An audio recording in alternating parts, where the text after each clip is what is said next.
Hello everyone. आज हम लोग पढ़ने वाले हैं द टेम्पेस्ट चैप्टर के question and answer English class 8। तो आइए स्टार्ट करते हैं इस वीडियो को। पहला क्वेश्चन यहाँ पर पूछ रहा है कि where are the characters in the first scene, यानी जब द टेम्पेस्ट चैप्टर में जो सबसे पहला कैरेक्टर यहाँ पर प्ले किया जा रहा है वो कहाँ पर रहते हैं। What do you think is happening, और वो जो कैरेक्टर है उस कैरेक्टर में सबसे पहले फर्स्ट सीन में क्या हो रहा होता है। तो इसका आंसर है इन द फर्स्ट सीन्स, सबसे पहले सीन में क्या होता है, the character are on the boat a ship at sea, यानी सबसे पहले इस कैरेक्टर में बेसिकली एक नाव रहती है जो एक तूफान में एक समुद्र में फंसी रहती है।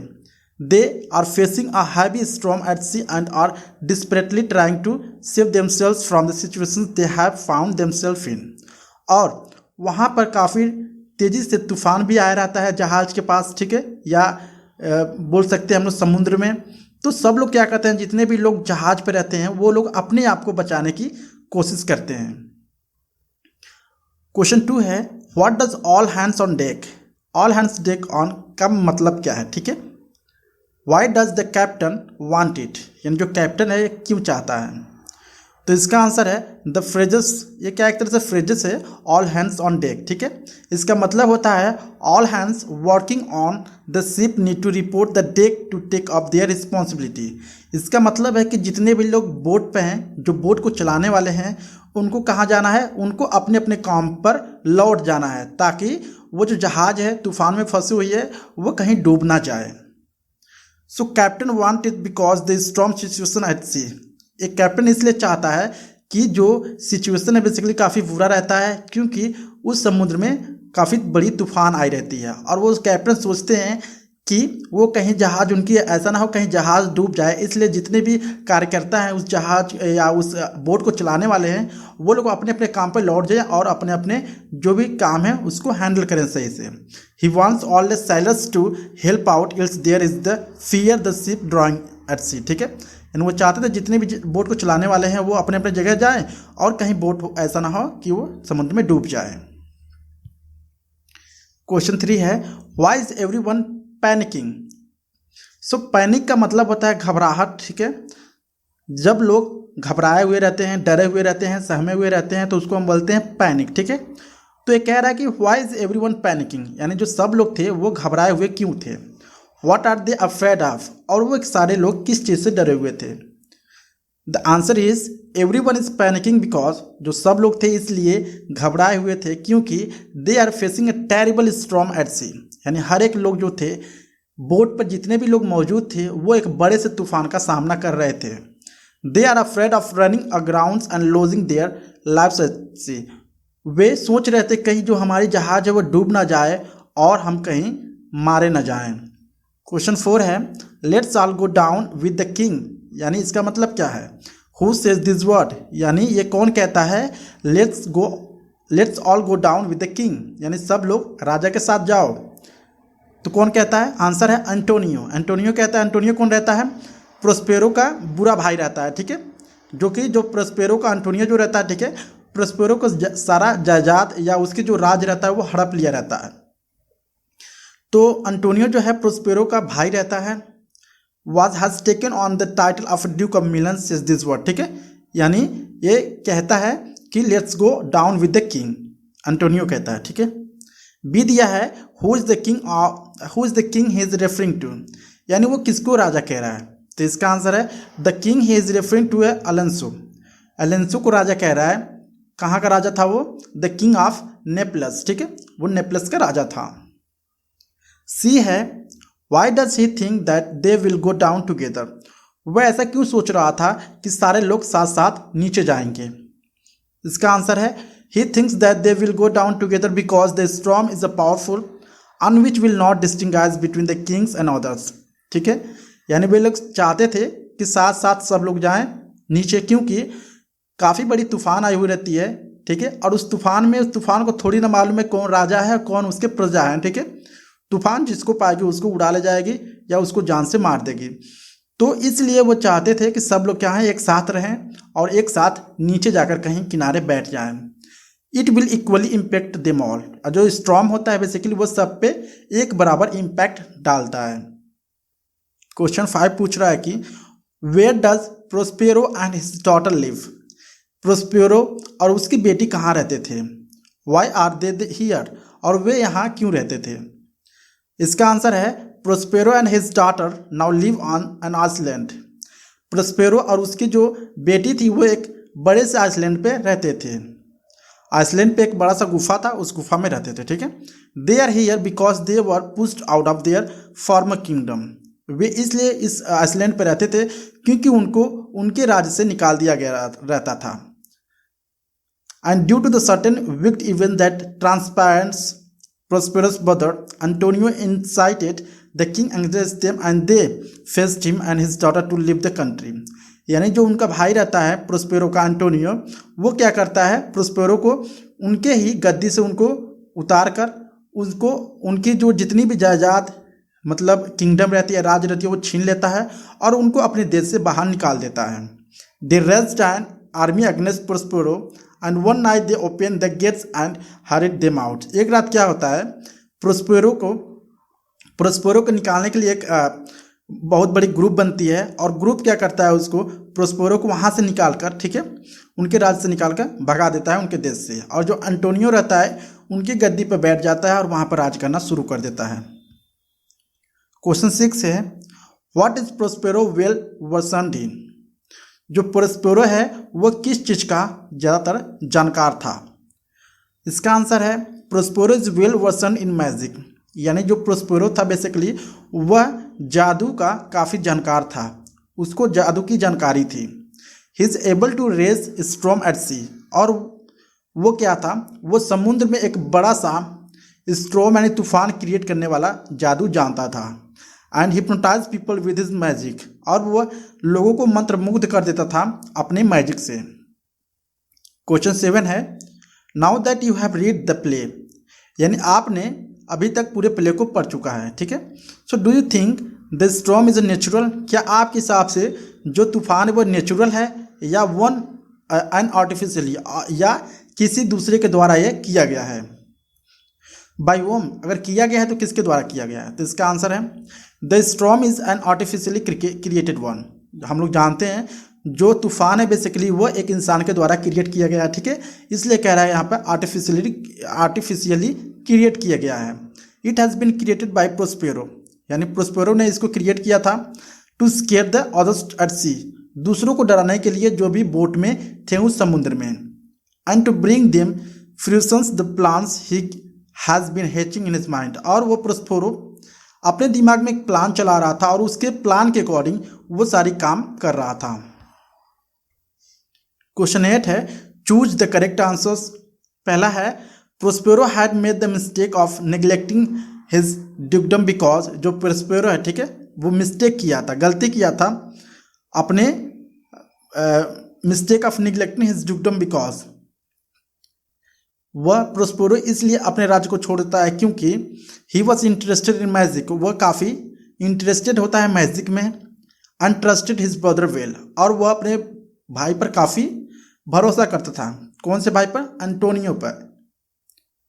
बी है according to the Ariel report he had finally faithfully executed the orders by. यानी जो एरियल कौन रहती है, एक आत्मा रहती है, ठीक है। वो क्या करती है, प्रोस्पेरो जितना भी ऑर्डर्स देता है एरियल को वो पूरा करती है और सारी चीज़ें वो अच्छे तरीके से करती है। तो इसका आंसर है ensuring their safety and scattering them on the island. यानी प्रोस्पेरो कहता है एरियल से कि तुम क्या करो, जितने भी लोग बोट पर हैं उनको क्या करो, सेफ्टली उनको आइसलैंड पे बिखेर दो या उनको अलग अलग पार्ट में भेज दो। सी है Ariel carried out all the orders of Prospero. यानी जो एरियल आत्मा थी वह सारे ऑर्डर्स को मानती थी, प्रोस्पेरो को ऑर्डर की मानती थी। Because he was indebted to him, because वो क्या थी, कर्जदार थी, ठीक है। आंसर इसका freeing him from the pine tree where he had been imprisoned, ठीक है। यानी वह पहले क्या हुआ था, कई साल पहले वो जो एरियल थी वो कैद की गई थी दूसरे चुड़ैल के द्वारा, ठीक है। तो इसलिए जो प्रोस्पेरो रहता है उस एरियल को बचाया रहता है उस चुड़ैल से। तो इसलिए वह इंडेप्टेड रहती है, लाइक कर्जदार रहती है प्रोस्पेरियो को। जो भी चीज़ें प्रोस्पेरियो कहता है वह हंसी खुशी करती है। डी है Miranda thought that Ferdinand was a spirit because, यानी मिरांडा सोचती है जो फर्डिनांड है वो क्या है, एक आत्मा है, क्योंकि he had not seen any other human except her father. यानी जो मिरांडा रहती है वो अपने जीवन में किसी दूसरे इंसान को नहीं देखी रहती है सिवाय अपने पिताजी के। क्वेश्चन 9 है silence compared with him most men are angels who is saying this words and about home. ये कौन कह रहा है और किसके बारे में कहा जा रहा है? आंसर है Prospero is saying this word about Ferdinand in the play. Prospero कह रहा है किसके बारे में? फर्डिनांड के बारे में कह रहा है, ठीक है। बी है do you think the persons mean every word that he और शी सेज। क्या आपके हिसाब से जो भी लोग कुछ कहते हैं उसका एक मीनिंग होता है? आंसर है no, Prospero does not mean every word he says. यानी प्रोस्पेरो का मतलब है कि जो प्रोस्पेरो या कोई भी कुछ कहता है तो हर एक मतलब वर्ड का कोई मीनिंग नहीं होता है, ठीक है।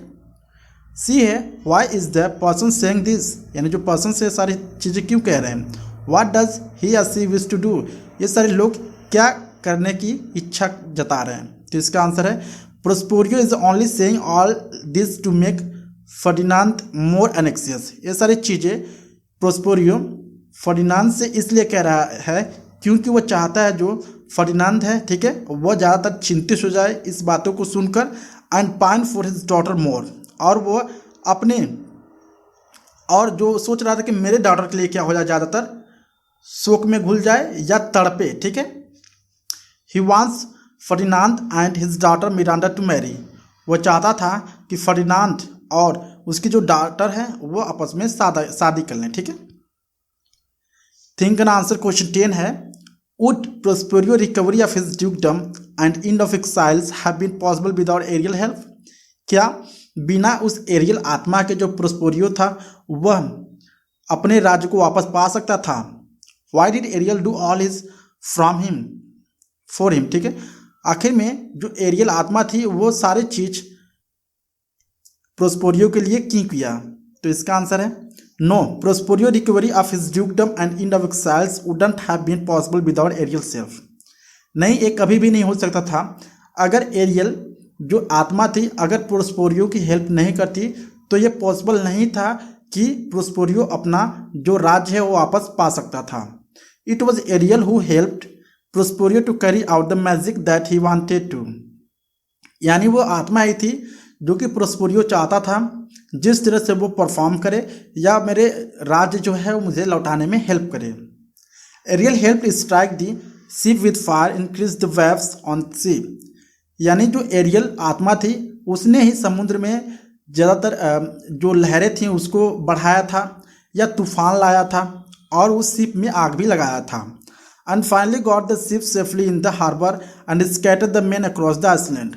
और इसके बाद ये सारी चीज़ करने के बाद फाइनली क्या हुआ, जितने भी लोग उस बोट पे थे एक आइसलैंड पे पहुंचते हैं और वहाँ पे उतर कर सारे लोग एक दूसरे पे एक जगह पे मतलब क्या होते हैं एक से दूसरे जगह पे बिखर जाते हैं। Ariel did all his for the Prospero because he had been rescued by the previously. यानी जो एरियल आत्मा थी वो प्रोस्पेरियो के लिए ये सारी चीज़ें इसलिए कर रही थी क्योंकि जो प्रोस्पेरियो रहता है उसको एक टाइम बचाया रहता है। किससे बचाया रहता है? द विच साइकोरैक्स, यानी साइकोरैक्स नामक एक चुड़ैल थी उससे बचाया रहता है। Had imprisoned Ariel in the split pine tree for 12 year. यानी जो साइकोरैक्स चुड़ैल थी बेसिकली वह एरियल आत्मा को 12 साल से कैद की रहती है और जो प्रोस्पेरो रहता है उस साइकोरैक्स के चुंगल से एरियल को बचाता है।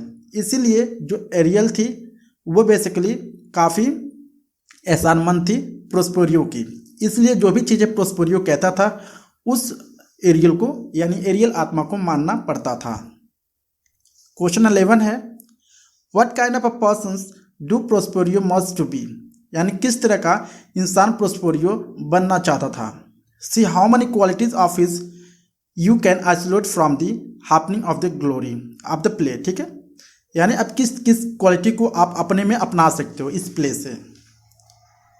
आंसर है Prospero emerges as a character who is keen to right the wrongs that he has suffered over the years. ठीक है, यानी जो प्रोस्पेरियो था वो एक अच्छा इंसान बनना चाहता था. His knowledge of magic proves very useful to him to change the balance of power. और उसकी जो नॉलेज थी मैजिक करने की वो काफ़ी अच्छा प्रूव हुआ उसके लिए उसके राज्य को वापस पाने में. So Prospero seems to be one who likes to issue order and to be one who is in control. ठीक है, प्रोस्पेरियो चाहता था जो भी चीज़ें मैं करूं या मैं जो भी ऑर्डर करूं सारे लोग माने और जितनी भी चीज़ें हैं वो मेरे कंट्रोल में रहे. क्वेश्चन 12 है, do you think such intrigues and conspiracies happened only when kings existed in this past. यानी जितनी भी चीज़ें इसमें हो रही थी इस चैप्टर में, कि आपके हिसाब से जब पहले यानी जो षड्यंत्र है, ठीक है, जब पहले राजा वगैरह रहते थे तभी होती थी या आज भी होती है. और such feelings and act are present today as well, या आज भी ये सारी चीज़ें मौजूद हैं. इसका आंसर है नो, नहीं. Such intrigues and conspiracies are just not just things of the past. ये जो चीज़ें हैं षड्यंत्र रचना, वे सिर्फ पहले भी नहीं होती थी, आज भी ये सारी चीज़ें होती हैं. They can happen to this times as well. आज भी ये सारी चीज़ें होती हैं. They happen not just among the kings and noble man. ये सिर्फ राजा के बीच में और अच्छे लोगों के बीच में नहीं होता है षड्यंत्र, बट इवन अमॉन्ग पॉलिटिशियंस भी षड्यंत्र रचते हैं, बिजनेसमैन भी षड्यंत्र रचते हैं, and people of other walk of life. और जितने लोग अपने लाइफ को चलाने के लिए भी ढेर सारे लोग क्या करते हैं, षड्यंत्र रचते हैं. So people have been known to hatch conspiracy against one other. जो लोग हैं वो अपने दिमाग में क्या पालते हैं, एक तरह की षड्यंत्र पालते हैं दूसरों के खिलाफ. They have overthrown each other from positions of power. वे अपने पावर की यूज करके एक दूसरे की या एक दूसरे को बोलते तो टांग खींचने की कोशिश करते हैं. ठीक है, एक दूसरे को आगे बढ़ने से रोकते हैं. ये सारी चीज़ें आज भी मौजूद हैं. सो यहाँ पे जो वीडियो है समाप्त होती है. आई होप आपको वीडियो अच्छा लगा होगा.